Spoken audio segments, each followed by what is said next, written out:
5ই August ঢাকার কোন একটা জায়গাতে একজন প্রত্যক্ষদর্শী দেখেছে তার পাশের বাসাতে 5ই আগস্ট সন্ধ্যার সময় শেখ হাসিনার পতনের পরে একটি ছেলে ছাত্রলীগ করতো কি করতো না, পাড়ার লোকরা বলে ভালো, কোনো চাঁদাবাজিতে নেই, তার বাড়িতে হিজবুত তাহরীর বা ফাজিলদের বাজিল বদমাইশদের বন্ধুরা, ছাত্র আন্দোলনের বন্ধুরা, তারা গেল মাথাটা কলাটা কেটে ফেললো।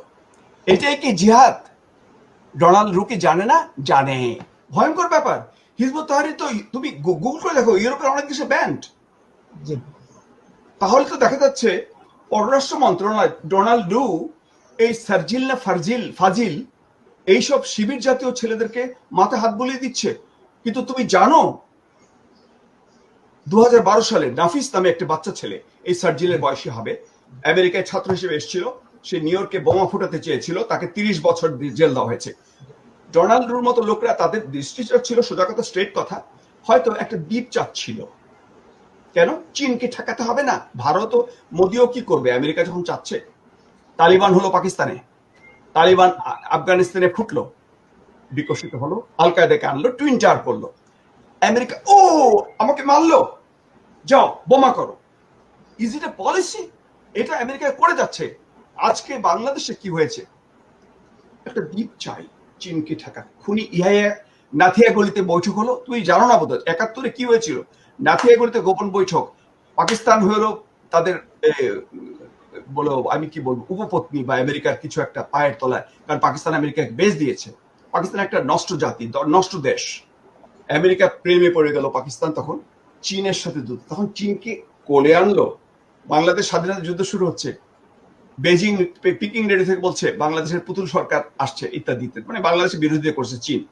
আমেরিকা চীন মদত, সোভিয়েত ইউনিয়ন তখন প্রচন্ড ভাবে বাংলাদেশকে সাপোর্ট করেছিল, পুরো সোভিয়েত ব্লক, এই পোল্যান্ড এগুলো ছিল, আমরা তো জানি সেই ইতিহাস।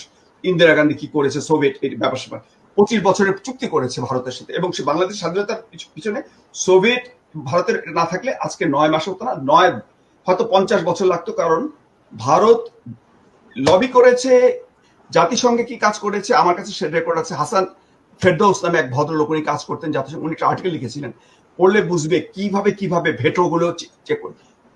বঙ্গোপসাগরে 7ম নৌবহর পাঠিয়ে দিল নিক্সন ভারতকে ঠেকাতে। না, ভারত কিন্তু প্রায় যুদ্ধ লেগে যাচ্ছিল, একটা গণতান্ত্রিক দেশের বিরুদ্ধে একটা গণতান্ত্রিক শক্তি ফাইট করছে। মনে রাখবে আমেরিকা কেন? দুষ্ট পাকিস্তান একটা বদমাইশ খুনি ডিক্টেটর তাকে সাহায্য করছে। কারণ কিছুই নাই। পাকিস্তান যেহেতু নেটোর মেম্বার, সিয়াটো সেন্টার ইত্যাদি ইত্যাদি। আমি বলছি ইতিহাসটা দেখো যে আমেরিকা কিরকম ভুল করছে। আচ্ছা, বে অফ বেঙ্গলে কি হলো? রাশিয়ান 8ম নৌবহর, রাশিয়ান চেকমেট। তার মানে কি? তাই অনেকে বলে পৃথিবীতে কি আসলে এক ইউনিপোলার কি ডেঞ্জারাস? যদি আজকে সারা পৃথিবী আমেরিকা চালায়, তাহলে তো আমেরিকা প্রত্যেকটা দেশে এরকম আরো বসন্ত করবে। এই যে কিছুদিন আগে পররাষ্ট্র মন্ত্রণালয়ের প্যাঁ করে না, মিলান না কে ট্যাঁ করে, আমি দেখলাম তো সাংবাদিকজন বলছিল তখন, ওই যে এই লাস্ট ইলেকশনে ওই যে হাসিনা একটু খেললো, শেখ হাসিনা লাস্ট ব্যাস্টন ছিল এই জিহাদি স্রোতটাকে আটকানো। এখন ব্যাপারটা হচ্ছে পররাষ্ট্র মন্ত্রণালয় বলছিল কি না, মানে কান্নাকাটি, ফ্রি অ্যান্ড ফেয়ার ইলেকশন হয়নি। কারণটা কি? ফুল রিপ্রেজেন্টেশন হয়নি। বুঝেছো?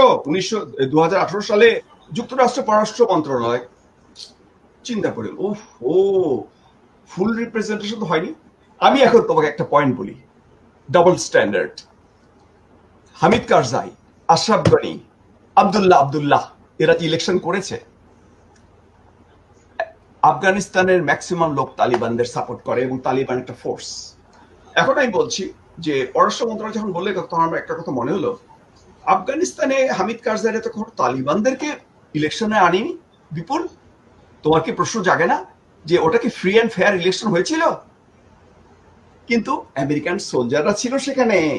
তার মানে আমরা আমেরিকানরা আফগানিস্তানের ক্ষেত্রে একটা স্ট্যান্ডার্ড, বাংলাদেশের ক্ষেত্রে আরেকটা স্ট্যান্ডার্ড। কারণ আমরা দেখি ছোট্ট এই লেন্সে, আমরা কিন্তু বিগার দেখি না। আমাদের, আমি বলবো এই গোবরের মাথা ভর্তি গোবর যাদের, তাদের বিরুদ্ধে আমাদের ফাইট করতে হবে। 1996 সালে ডক্টর ইউনূস তখন হিলারি ক্লিন্টনকে কোন একটা হোটেলে দেখা হয়েছিল 1996 সালে, তখন খালেদা জিয়া ক্ষমতায়, তখন উনি $7.5 লক্ষ দিয়েছিলেন ডক্টর ইউনুস কিন্তু ভালো খেলেছেন উনি।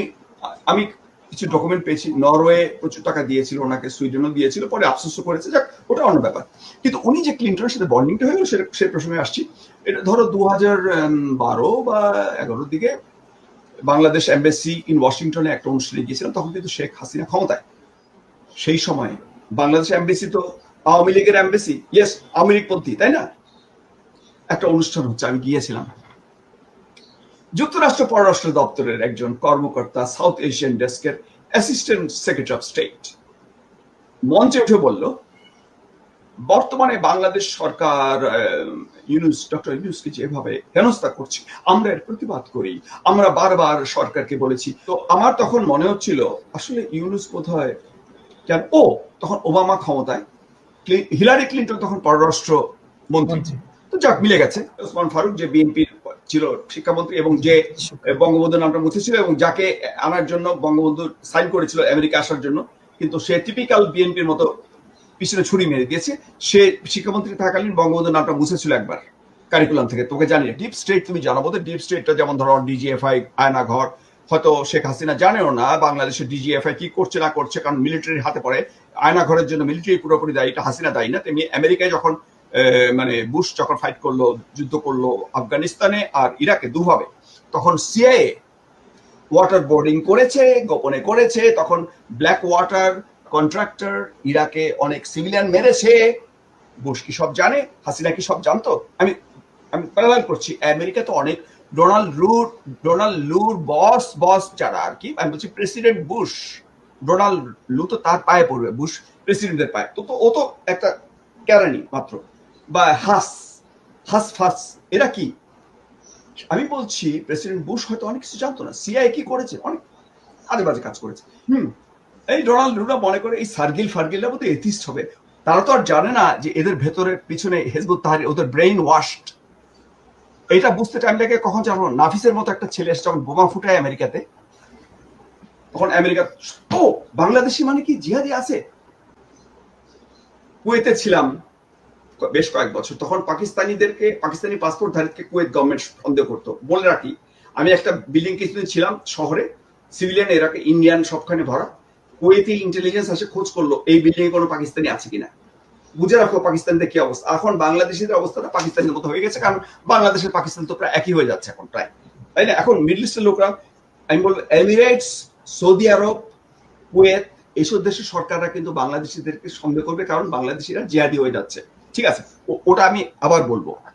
এখন ডিপ স্টেটের কথা বলে ফেললাম, ডিজিএফআই, আয়নাঘর, হাসিনা তো জানেও না, কিন্তু হাসিনাকে দোষ দাও, বুশকেও তুমি দোষ দাও, ওয়াটার বোর্ডিং, পরে তো দেখা গেল বুশ জানতো না। ঠিক আছে, এই সার্জিক্যাল সব ডুবে যাবে, একটা প্রাকৃতিক কিছু একটা হবেই ভয়ঙ্কর।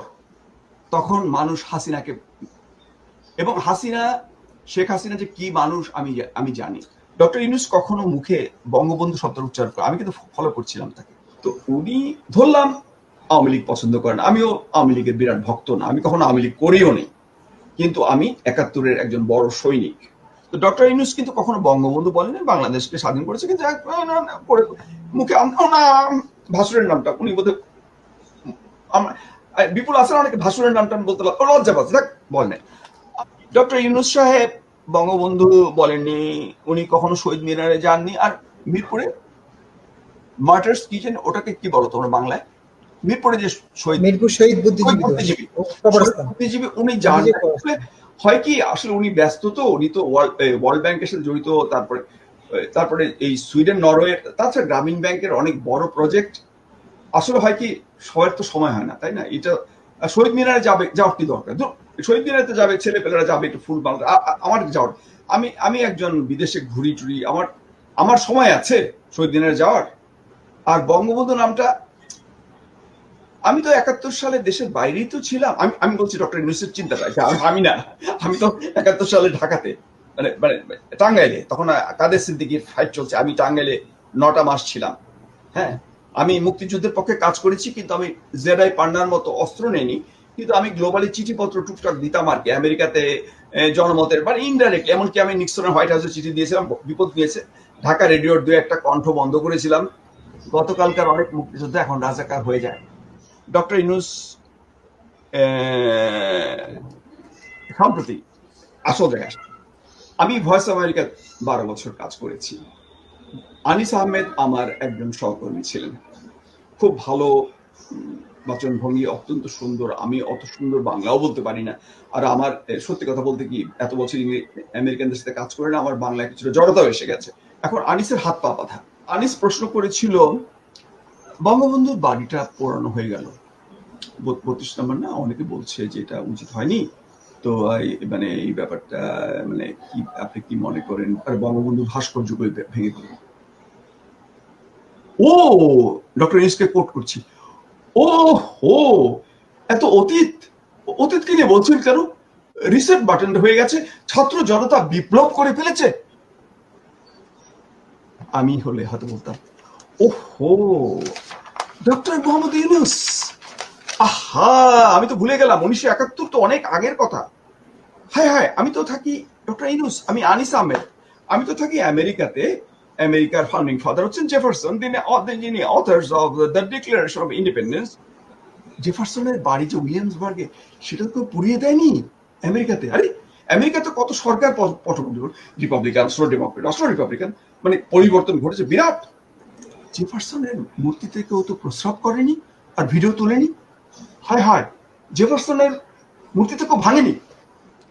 হায় হায়, ওটা তো অনেক আগের কথা। রিসেট বাটনটা হয়নি তাহলে ঠিক মতো, হওয়া উচিত ছিল। আবার আসতে ডক্টর মোহাম্মদ ইউনূস, হায় রে হায়, ভারতে তো মোদী সরকার হিন্দুত্ববাদী। আমি আনিসের বলছি, ডক্টর মোহাম্মদ ইউনূস, মোদী সরকার তো একেবারে কট্টর হিন্দুত্ববাদী, তারা তো মহাত্মা গান্ধীকে একেবারে পছন্দ করে না। আমি তো দেখলাম তারা মহাত্মা গান্ধীর মূর্তিটা ভাঙেনি। ওখানে তো মোদীর বিজেপির লোকজন প্রস্রাব করেনি, কেন করলো না? আমার প্রশ্ন ডক্টর ইউনূস, আরে ডক্টর ইউনূস, মোদী তো রিসেট বাটন করে ফেলেছে, কিন্তু মোদীর তো এখনই উচিত গান্ধীর মূর্তিতে প্রস্রাব করা, তাই না? হায় হায়, অতীতকে মুছে ফেলা। হায় হায়, ওরা তো ডক্টর ইউনূস আপনার কথা শুনেনি, আপনার এই পরামর্শটা শোনা উচিত। ডক্টর মোহাম্মদ ইউনূস, আরেকটা কথা, রিসেট বাটন হোক বা না হোক, জিন্নাহ পাকিস্তানে বামপন্থী পিপলস পার্টি, ডানপন্থী শাহবাজ শরীফ, আর মধ্যপন্থী কে আইয়ুব খান, আর্মি টার্মি, এরা তো জিন্নাহকে এখনো বলে জাতির পিতা। তাহলে কি বাংলাদেশের লোকরা কি অকৃতজ্ঞ? আমি বলতে যাচ্ছি না বাংলাদেশের সবাই হারামজাদা, আমি বলতে যাচ্ছি না বাংলাদেশের সবাই কুত্তার বাচ্চা, আমি বলতে যাচ্ছি না এই সার্জিল ফার্জিল্লা সব এই নর্দমার কিট, আমি বলতে চাচ্ছি না। 1966 বঙ্গবন্ধু জীবনের অর্ধেক কাটিয়েছে। ডক্টর ইউনূস, জেনে রাখুন, আপনি তো ঘুরেছেন, আপনি তো জেলটাল খাটেনি। 71 তো আপনি সুন্দর ভালোই ছিলেন।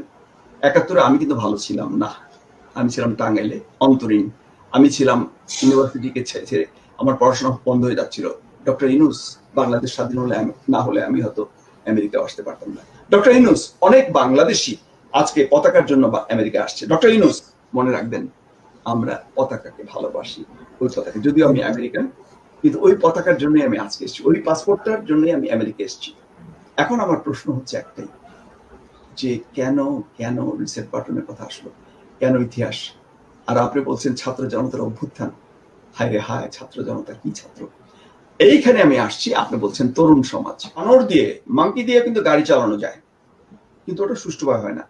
তো তোমাকে যদি প্রধানমন্ত্রী করি, তাহলে কি আমি তোমাকে বলবো তুমি একটা বাদর? আধা শিক্ষিত অর্ধ শিক্ষিত ওরা তরুণ না, ওরা হচ্ছে কি এখনো বাচ্চা, নাক টিপে দুধ আসে। তো তারা যে আন্দোলন করেছে, ঠিক আছে করেছে। ইরানে 79 রেভলিউশনে মনে রাখবে, তরুণরা কিন্তু এমবেসি দখল করেছে, তারা ক্ষমতা আসেনি। আহমেদিনেজাদ বড় হওয়ার পরে, বুড়া হওয়ার পরে হলো। আচ্ছা, এটা পৃথিবীর নিয়ম। এখন আমি যেটা বলছি, তরুণ সমাজ আরাফাত মিনিস্টার ছিল না, আরাফাত, তুমি তরুণ সমাজ, এরা শিক্ষিত। আমি বলবো না যে হাই স্কুল থেকে পাশ করে এরা কখনো ক্ষমতা নেওয়া উচিত না। উনি বলেছেন ওদের হাতে ক্ষমতা উচিত। নো, তরুণের মধ্যে ডেফিনেশন আছে। চায়নাতে কালচারাল রেভলিউশন যখন হয়েছিল, সাংস্কৃতিক বিপ্লব, তখন তরুণরা, এই ধরনের তরুণরা ঘর থেকে মধ্যবিত্ত বার করে নিয়েছিল। ওই সার্গিল ফার্গিল, কি বলে, আবার ওদের কথা বলছি, কথা এসে যায়, এই হাসনাত টাসনাতের মতো ছেলেরা মধ্যবিত্ত ঘর থেকে টেনে বের করেছে, তাদেরকে টয়লেট পরিষ্কার করার, এই ধরনের তরুণরা আর কি। কিন্তু এভাবে দেশ চলে না, আলটিমেটলি বয়স্করা ক্ষমতা নেই। আমাদের যে একজন সাংবাদিক, এই প্রসঙ্গে এসে যাচ্ছে, যে তানভীর চৌধুরী, যিনি আল জাজিরার সাংবাদিক, ওনার ফেসবুকে আমি দেখলাম জুলাই মাসে ফেসবুকে একটা পোস্টিং করেছে, ওটা স্ক্রিনশট অনেকে দেখাচ্ছে, অনেকে পাঠিয়েছে আমাকে কেউ। তানভীর চৌধুরী দেখা যাচ্ছে যে সেনাবাহিনীতে উস্কানোর জন্য একটা কথা। তানভীর চৌধুরী আল জাজিরার সাংবাদিক, তিনি উস্কানি দিয়েছে। ওমর সুলাইমান আমেরিকাতে একজন ইসলামিক পণ্ডিত, তিনি বাংলাদেশের এটাকে সাপোর্ট করেছে গ্লোবাল জিহাদিদের। তো মোট কথা গ্লোবাল জিহাদির সাপোর্ট তো রয়ে গেছে। এখন সেকুলার ফোর্সে আসছি। শেখ হাসিনার ক্ষমতা কতটুকু আমি জানি না, কিন্তু উনি পারতেন না, ওনার সামনে উনি একজন আর্মি জেনারেল না, কিন্তু জন সিসি যেটা করেছে ইজিপ্টে সেটা অসম্ভব যুগান্তকারী। ফাইনাল কথা হচ্ছে যে শেখ হাসিনার খুব লিমিটেশন ছিল। You can't expect too much from her. She is not General Sisi.